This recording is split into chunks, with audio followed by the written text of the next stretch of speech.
अगर सच में आपके अंदर लगन हो तो आपकी परेशानी आपका कुछ भी नहीं कर सकती है।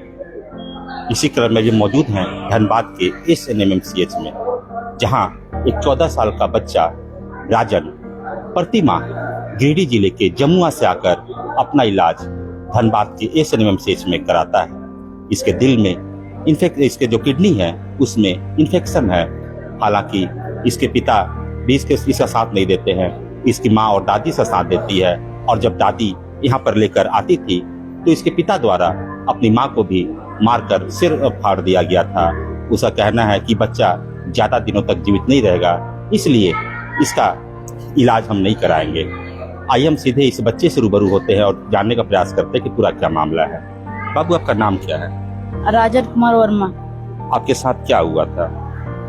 मेरे साथ यही 2018 से जब बीमारी हुआ तब जाके पिताजी इलाज करवाते थे, जो कि 2020 तक। उसके बाद गांव वालों ने पापा को बता दिए कि 2 साल आप इलाज करवाएं, फिर भी बच्चा अच्छा नहीं हो रहा है, तब अच्छा नहीं होगा। जब तक दवा चलेगा तब तक ही अच्छा ही रहेगा, उसके बाद नहीं बचेगा, तो इसके ऊपर पैसा वेस्ट नहीं कीजिए। उसके कारण पिताजी मेरे को देखना नहीं चाहते थे और दादी हमको लाते थे। मगर जब पिता झगड़ा किए थे घर में, बोल क्यों इसके साथ जाते हो, दादी जाते थे उसके कारण, तब जाके दादी का हम उसी दिन से बोल दिए किसी को साथ न जाना है। और उसी दिन पापा बोले कि जो साथ में जाएगा उसके साथ ही झगड़ा करेंगे। और कोई अगर मदद करता है, जैसे कि अभी मदद मिल रहा है कुछ पैसा का, जो कि गाली गलौज पूरा करता है पापा, जो कौन मदद कर रहा है सामने मेरा काहे नहीं आता है, उसको हम लात जूता मारते हैं, ऐसे ऐसे पूरा गाली गलौज करता है, जो कि हम कुछ नहीं बोलते। अगर हम बोलते तो फिर झगड़ा हो जाता है। इसीलिए तो जब पिताजी आपका साथ नहीं दे रहे थे उसके बाद आपने क्या किया? होटल में काम हम करते थे, जो कि अपना इलाज करवाने के लिए गिरिडीह होटल में। और उससे पहले हम काम किए हैं होटल में, तब जाके होटल वाला देखा कि होटल में हम काम कर रहे हैं, मोबाइल दुकान वाला देखा था। तब मोबाइल दुकान में जाके हमको रखा हुआ, और मोबाइल दुकान में थोड़ा हल्का काम पड़ रहा था, तब वहीं करने लगे। उसके बाद कुछ पैसा भी कम दे रहा था, जो कि उससे मेरा नहीं होता था इलाज। तब जाके मोबाइल दुकान में छोड़ दिया और फिर से होटल में करने लगे। आपका कितना खर्च आता है हर महीने का? हर महीना का 6,000 रुपये उस टाइम मिलता था, मगर अभी उतना खर्चा नहीं आता है, 2,000 रुपये में हो जाता है।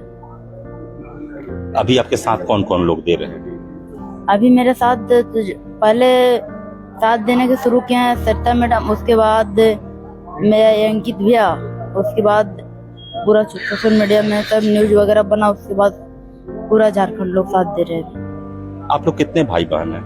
2 भाई 2 बहन। आपके पिताजी क्या करते हैं? पिताजी ईटा बनाते हैं, जो कि पैसा वगैरह होता है घर में नहीं देता है, शराब दारू पी के सब खत्म कर देते हैं। जब पिताजी आपका इलाज नहीं करा रहे थे उस समय आपको कैसा लग रहा था? मेरे को इस टाइम क्या सोच रहे थे आप? कुछ नहीं, उस टाइम हम कुछ नहीं सोचे हैं, अपना यही सोचे हैं कि मेरे को किसी तरह से मेरा इलाज करवाना है, जो कि हम किसी से मदद मांगे थे उस टाइम, जो कि मदद कोई नहीं किया था। तब जाके हम लास्ट में होटल में खुद से काम ढूंढे थे, और उसके बाद हम 2 दिन काम किया। उसके बाद जाके दादी हमको देखी थी कि बोल इस जगह पे काम कर रहे हैं, उसके बाद वहीं काम करके अपना इलाज करवाने लगे। आप कहाँ तक पढ़े हैं? हम 3रा क्लास तक पढ़े हैं। आप 3रे क्लास तक पढ़े हैं। जो आप लोग का साथ, जो आपके साथ दे रहे हैं, उन्हें आप क्या कहेंगे? उन्हें हम क्या कर सकते हैं, और धन्यवाद के वगैरह। और यही हम बोलेंगे कि अगर मदद हो रहा है तो अच्छे से अगर मदद कर देगा तो फिर बढ़िया है। मेरा हम भी बच जाएंगे इस दुनिया में, और इलाज वगैरह भी अच्छा से हो जाएगा, पढ़ाई भी कर लेंगे। आप यहाँ कितने दिनों तक रहिएगा? आज लास्ट। आप यहाँ कब आए थे? आप यहाँ 11 तारीख, 11 ने 12 तारीख। आप यहाँ 12 तारीख को आए थे। आप अकेले आए हैं? हाँ, हम अकेले आए थे। आप हर माह अकेले ही आते हैं? हाँ, हर महीना अकेले आते हैं। जब घर में झगड़ा हुआ था ना दादी से, उसे पापा और दादी से के बीच, उसी टाइम से हम अकेले आने के शुरू करते हैं। आप कैसे आते हैं? आपको कोई दिक्कत होता है, नहीं होता है, या परेशानी नहीं होती है? कैसे आते हैं आप यहाँ?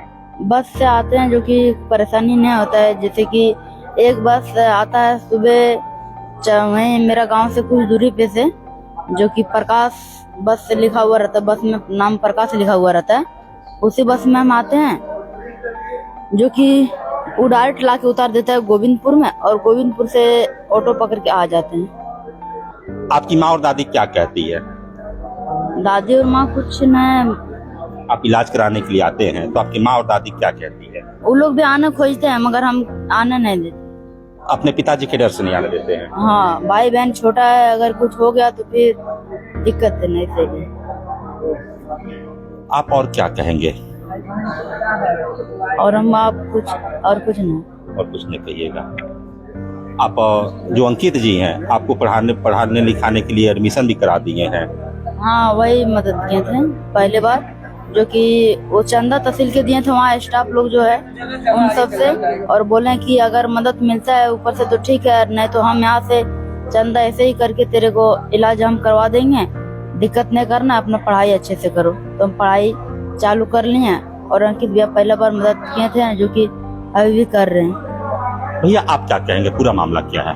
देखिए, हमें सोशल मीडिया के ही माध्यम से पता चला, और हमारे भाई हैं प्रवीण जी, उन्होंने मैसेज किया, हम ड्राइव कर रहे थे, उन्होंने कहा कि धनबाद के PMCH में एक नीडी है जो खुद से आता है, वहाँ तक तो ठीक था। जब उन्होंने कहा 14 साल का बच्चा है, खुद से इलाज कराता है और खुद से गिरिडीह वापस जाता है, तो ये थोड़ा शॉकिंग था कि उसके माँ बाप कहाँ हैं। हम भाग के आए इसके पास, और आज भी देखिए अब रोंगटे खड़े हो रहे हैं मेरे, क्योंकि इसमें इतनी हिम्मत है ना। हम इसके पास जब आए तो हमको लगता है उस दिन से आज तक हर दिन हम 10 बार से बात करते हैं, क्योंकि ये एक अजब लड़का है जो मोटिवेशन दे रहा है। हमशा जी ने इसे छोड़ा और उसके बाद से आज तक ये कैसे अकेला ट्रीटमेंट करा रहा है, और आज भी मुस्कुरा के यहाँ से वापस घर जाने की तैयारी कर रहा है, क्योंकि मेरे माँ और मेरी दादी मेरे इंतजार कर रहे हैं। तो राजन से अच्छा इंस्पिरेशन पूरे झारखंड या भारत के लिए इंस्पिरेशन है ये, और सबको इसे सीखना चाहिए कि अगर 14 साल में, मैंने इससे पूछा भी कि हिम्मत कहाँ से आता है, तो कहा भैया हिम्मत बनाना पड़ता है, जुटाना पड़ता है। तो अगर ये लड़का हिम्मत दिखा सकता है ना, तो हम सब आपके सारे ऑडियंस को यही बोलेंगे कि हार मत मानो, इस लड़के का फोटो अपने मोबाइल में रखो और इसको देख के कोई भी काम आगे शुरू करो, क्योंकि इससे बड़ा मोटिवेशन पूरे झारखंड में नहीं है। आप इसके पिताजी को क्या कहेंगे, जहां एक पिता अपने पुत्र के लिए सारी कुर्बानी देने को तैयार हो जाते हैं, लेकिन यही दूसरी ओर इसके जो पिता हैं, इसका इलाज तक कराना मुनासिब नहीं समझते हैं? आप क्या कहेंगे? अशब्द तो नहीं यूज करेंगे, लेकिन इतना ही कहेंगे कि उनसे बड़ा लूजर कोई नहीं होगा, जो अपना बच्चा को किसी पड़ोसी के कहने पे कि वो बच्चा 2 साल में मर जाएगा, उसका इलाज मत कराओ, ये बीमारी 2 साल तक ज्यादा दिन तक जिंदा रखती है, वैसा हारा हुआ इंसान हमें नहीं लगता कि उसे पूरे सोशल मीडिया के या पूरे आसपास पड़ोस में जिंदा रहना चाहिए। मतलब इस बच्चे को उसने उसी दिन मार दिया था 2018 में, जब उन्होंने ये कहा मार पीट के कि तुम जाओ तुम मर जाओगे, तो उसी दिन ये लड़का मर गया। लेकिन इसकी ये नई जिंदगी है, इसका सेकंड जन्म है, ये उसका दूसरा जन्म है जो जी रहा है, और इसके पिता पूरा झारखंड पूरा भारत बनेगा। आपका परिचय क्या है? आयुष राणा। और आप लोग की तरह बस सोशल मीडिया के माध्यम से हम चाहते हैं हम लोगों की मदद कर पाएं, और आगे भी झारखंड में जहां तक बात होगी उठाते रहेंगे। धन्यवाद आपका। अंकित जी, आप क्या कहेंगे इस बच्चे को जो हिम्मत है, इसकी हिम्मत को आप क्या कहेंगे? देखिए, मैंने पहले भी कहा था, मैं आज भी कहूंगा कि वो हमारे बड़े बुजुर्ग कहते हैं ना कि खुदी को कर इतना बुलंद कि बता, खुदा भी पूछे बता तेरी रजा क्या है। इस बच्चे के साथ एकदम वो कहानी फिट होता है। लेकिन दुख की बात यह है ना कि इसके पिता ने जो किया वो तो खैर छोड़ दीजिए, वो तो आई गई बात हो गई, वो तो अब सुधरने वाले नहीं। लेकिन हाँ, इसके पिता सुधरेंगे उस दिन जिस दिन ये बच्चा बहुत ऊपर जाएगा। मैंने पिछली बार भी कहा था कुछ लोगों को, अस्पताल से जुड़े लोगों को, कि ये बच्चा बहुत आगे जाएगा, इसको सही हाथ की जरूरत है, और जिस दिन सही हाथ इसको मिल जाएगा ये बच्चा उस जगह तक पहुंचेगा, मतलब कि इसके पिता को देखने के लिए है ना, इस बच्चे को देखने के लिए सर ऊपर करना पड़ेगा और फक्र होगा। लेकिन दुख की बात इसके साथ ये है ना कि इस खबर को, पिछले बार भी ये खबर वायरल हुई थी और हमारे राज्य के स्वास्थ्य मंत्री जी ने संज्ञान लिया था, ट्वीट किया था, जिला प्रशासन को आदेश दिया था कि आप इस बच्चे का इलाज करवाइए। बकायदा एक खबर था कि 12 साल का बच्चा गिरिडीह के जमुआ से इलाज कराने धनबाद आता है। अब ये 12 साल का बच्चा जमुआ से यहाँ आता है, ये लोगों को दिख रहा है, लेकिन 12 साल का बच्चा जमुआ से धनबाद कैसे आ रहा है ये किसी को नहीं दिख रहा है। क्योंकि ये बच्चा जमुआ से जब चलता है तो सुबह 4 बजे घर से उठ के निकलता है, उसके बाद जमुआ से एक ऑटो पकड़ता है और उसके बाद गिरिडीह बस स्टैंड आता है। 40 किलोमीटर का तकरीबन ये सफर होता है। उसके बाद ये गिरिडीह बस स्टैंड से धनबाद गोविंदपुर उतरता है, उसके बाद वही गोविंदपुर से फिर एक ऑटो लेता है, फिर पीएमसीएच स्टील गेट उतरता है, क्योंकि स्टील गेट उतरने के बाद ये बच्चा फिर आता है पीएमसीएच के लिए पैदल, ये इलाज कराता है। तो हम ये कह दे रहे हैं कि ये बच्चा 100 किलोमीटर की जर्नी करके इलाज कराने आ रहा है, तो इस बच्चे की शान में कमी हो जाएगी। ये 100 किलोमीटर का सफर तय करने के लिए इस बच्चे को कितना सेक्रीफाइस करना पड़ता है, कितने जगह चेंजेस करने पड़ते हैं, वो बड़ा फैक्टर इस जगह पे होता है। और मुझे दुख तो इस बात का है ना कि स्वास्थ्य मंत्री जी को ये बात पता थी, मुख्यमंत्री जी ने भी इस खबर को देखा होगा शायद। अब जब बात पिछले बार की थी तो इतने होनहार बच्चों को राज्य सरकार ने गोद क्यों नहीं ले लिया? सवाल तो ये है ना कि अगर आप राज्य सरकार का हाथ इस बच्चे के हाथ पे सर पे पड़ जाता तो बेहतर होता। सरकार ये ऐलान कर देती ना, स्वास्थ्य विभाग ऐलान कर देता, मुख्यमंत्री जी, स्वास्थ्य मंत्री जी ऐलान कर देते कि नहीं, इस बच्चे का इलाज मैं करवाऊंगा, इसके साथ ही इसके पढ़ाई लिखाई का सारा खर्च राज्य सरकार वहन करेगी, सरकार इसको गोद ले रही। ऐसा कुछ नहीं बा। ये बच्चा आज भी कल भी संस्थाओं के भरोसे था, मीडिया के भरोसे था, आज भी ये बच्चा संस्थाओं और मीडिया और आम पब्लिक के भरोसे जी रहा है। तो आखिर अगर हम मीडिया और संस्थाएं नहीं रहेंगी तो क्या ऐसे लोगों का इलाज नहीं हो पाएगा? क्वेश्चन मार्क तो यही है। आप दावे कितने कर लीजिए, लेकिन झारखंड के स्वास्थ्य विभाग की जो हकीकत है वो सबों को पता है। धन्यवाद। तो इस बच्चे को आप देख सकते हैं कितनी तन्मयता, कितनी हिम्मत और कितनी परिश्रम के साथ यहाँ आकर अपना इलाज कराता है। अपने सहयोगी कृष्णा के साथ